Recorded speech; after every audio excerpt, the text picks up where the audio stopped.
زہے مقدر.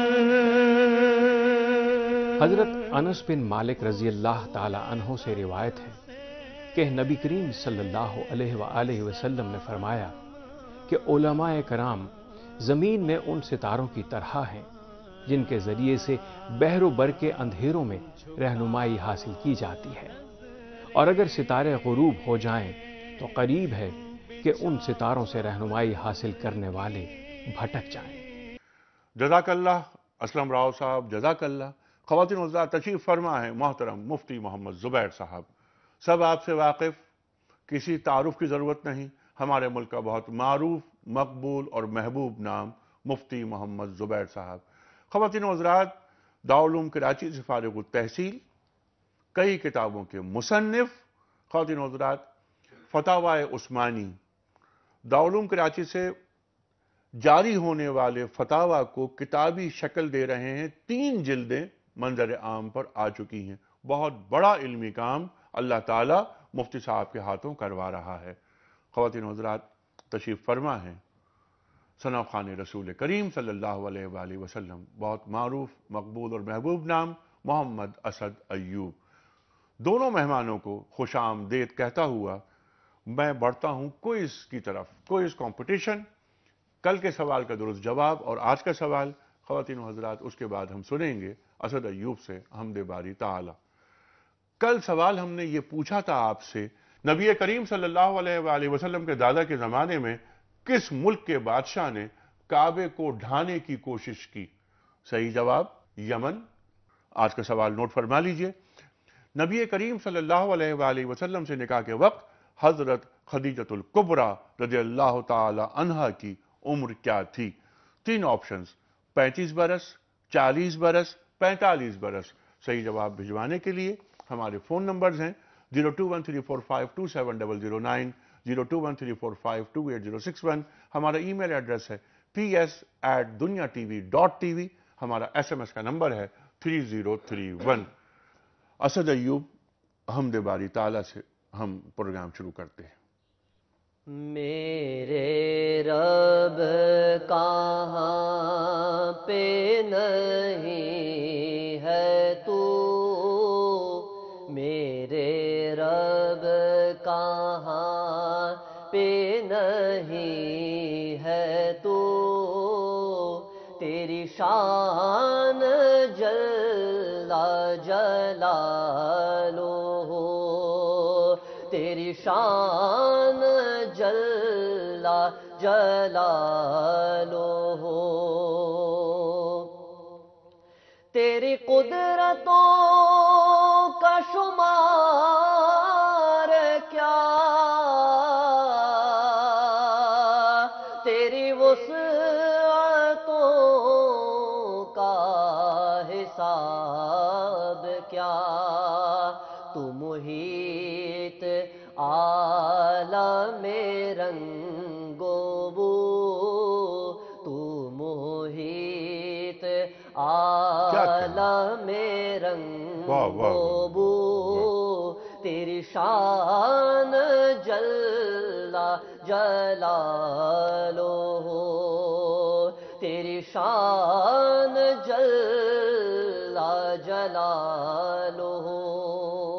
سبحان اللہ، سبحان اللہ. جسے چاہے تو وہ عزیز ہے،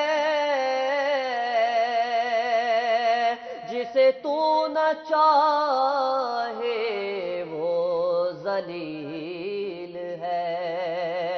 اللہ جسے چاہے تو وہ عزیز ہے، جسے تو نہ چاہے وہ ذلیل ہے. تیرے ہاتھ ذلت و آبرو، تیری شان جل جلالہ، اللہ تیری شان جل جلالہ. میرے رب کہاں پہ نہیں ہے ہے تو تیری شان جل جلالہ.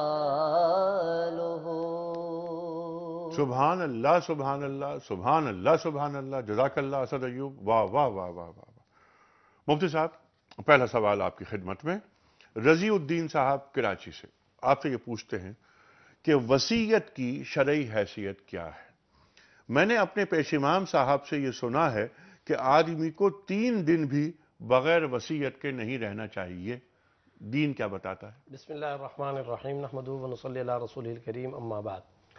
وصیت کے بارے میں ایک بات یاد رکھنی چاہیے کہ ایک تو وصیت ہے اپنی آل اولاد کو اور اپنے ورثاء کو دین پر چلنے کی.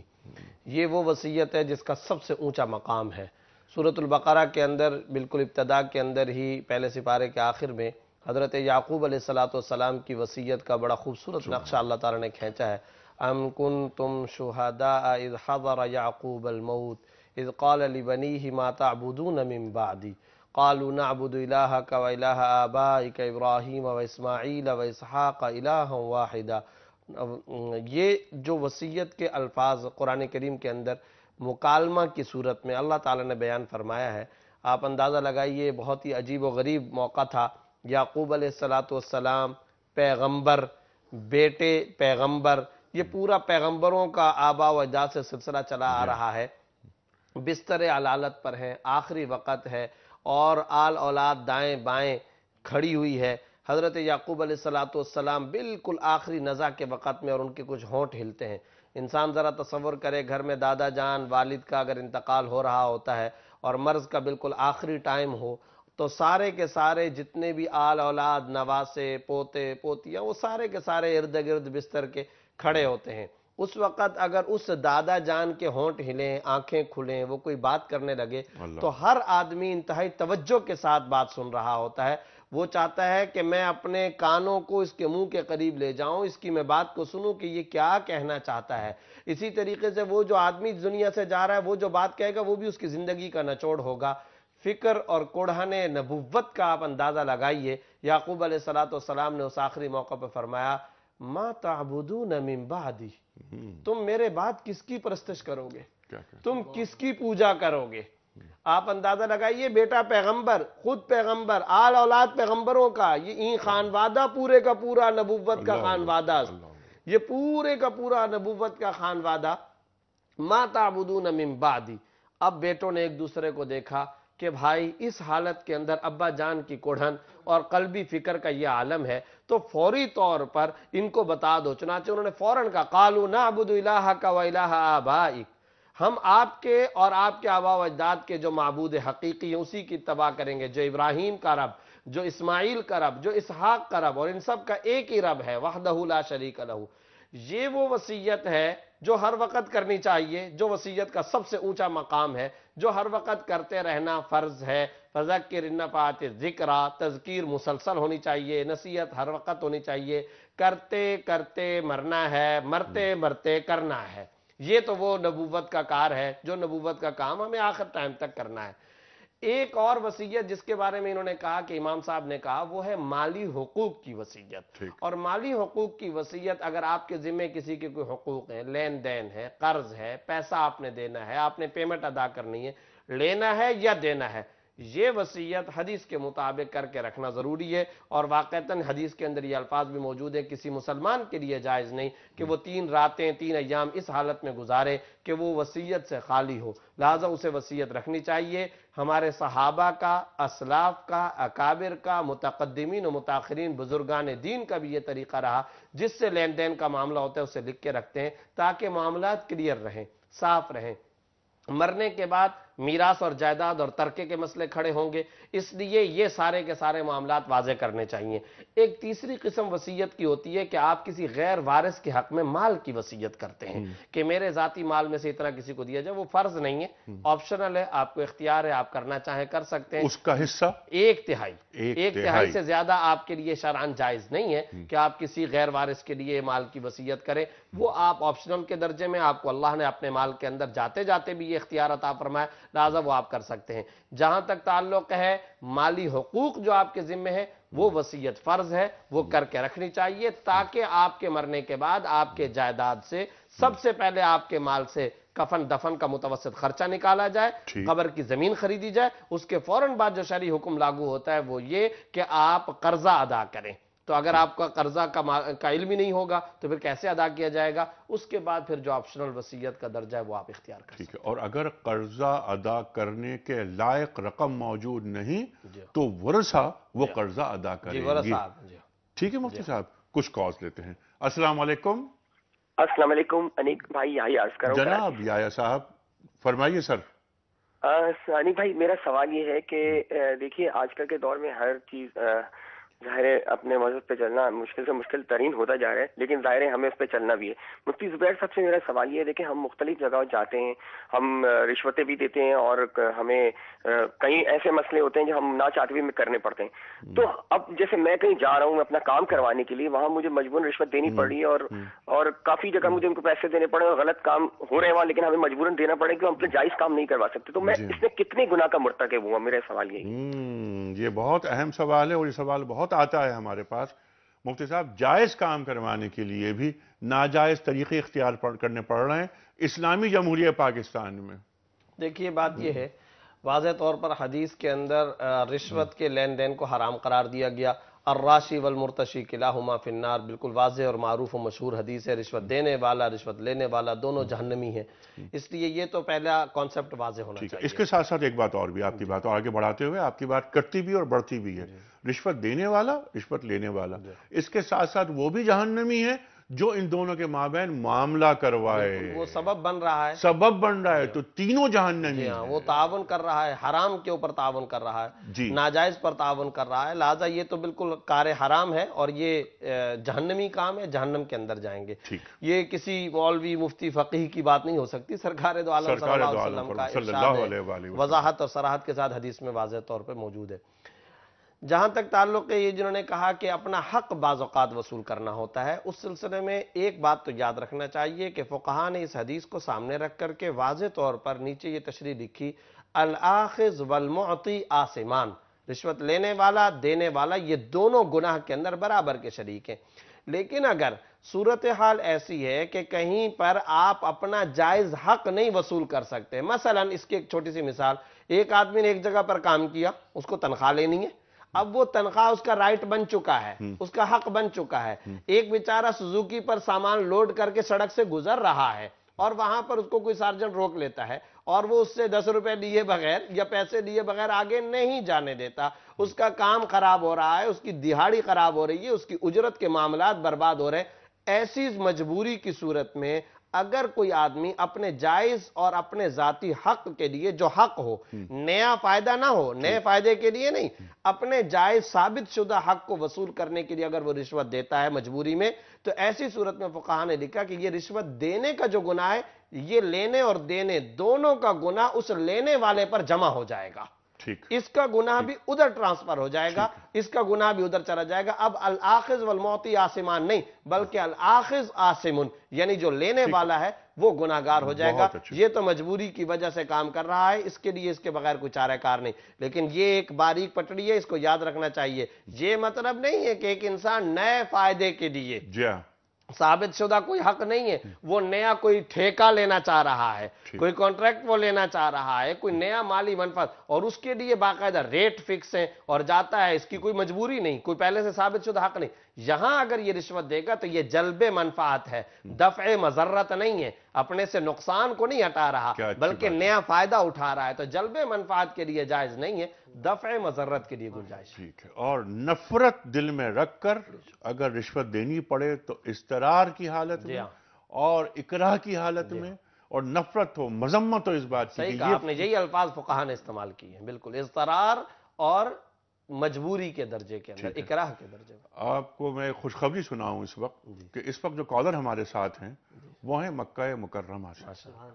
سبحان اللہ سبحان اللہ۔ السلام علیکم عبد المالک صاحب مکہ مکرمہ سے۔ وعلیکم السلام ورحمۃ اللہ وبرکاتہ۔ انیک بھائی کیا حال ہے؟ جی الحمدللہ الحمدللہ۔ عبد المالک صاحب کیا سوال ہے؟ مفتی صاحب کو میرا سلام۔ مفتی صاحب کو جی مفتی صاحب کو سلام پہنچا آپ کا۔ جی جی کیا سوال؟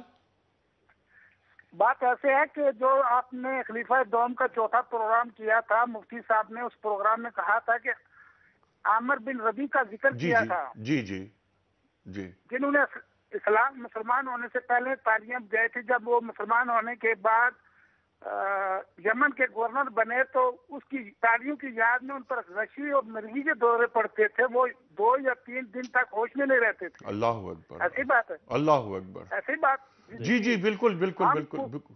جی جی ہم پوری دنیا میں 1.5 ارب کے مسلمانوں کی آبادی ہے، 57 اسلامی ملک ہیں. ہم سب مل کر تالیاں بجا رہے ہیں.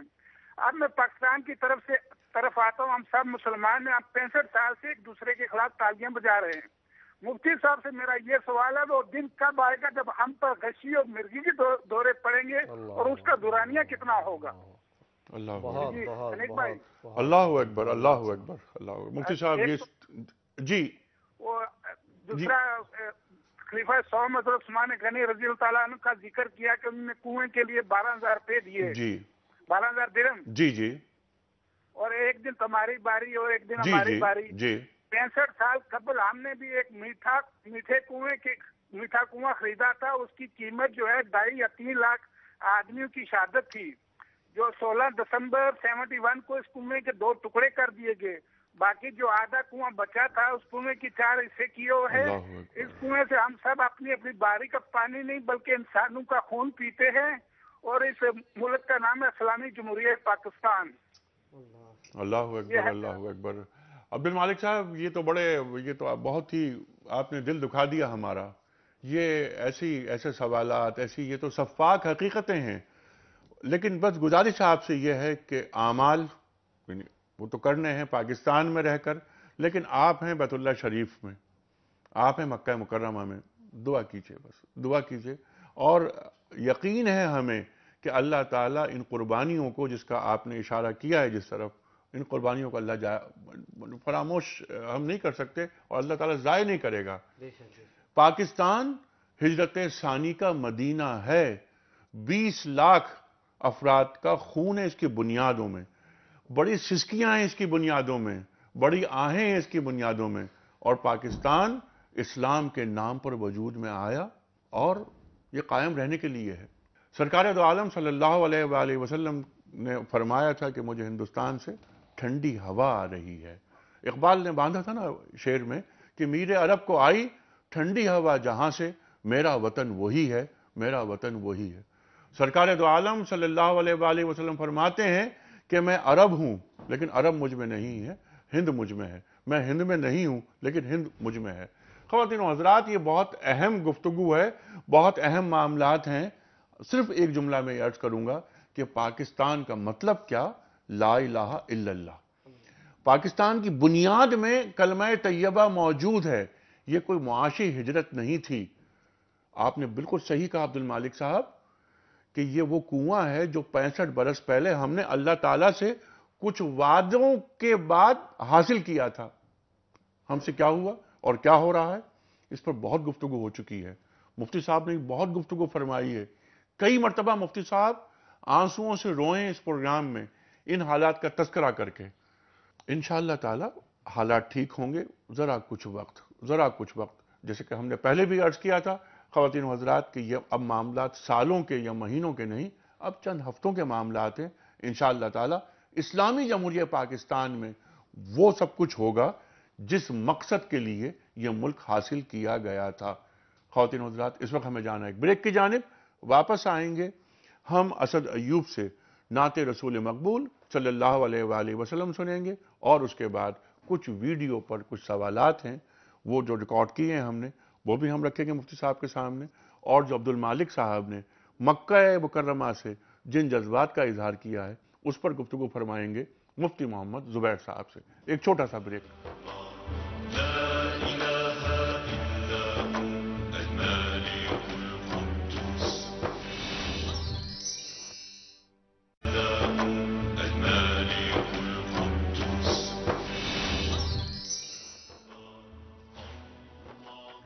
ویلکم بیک خواتین و حضرات. پیام صبح میں ایک بار پھر خوش آمدید.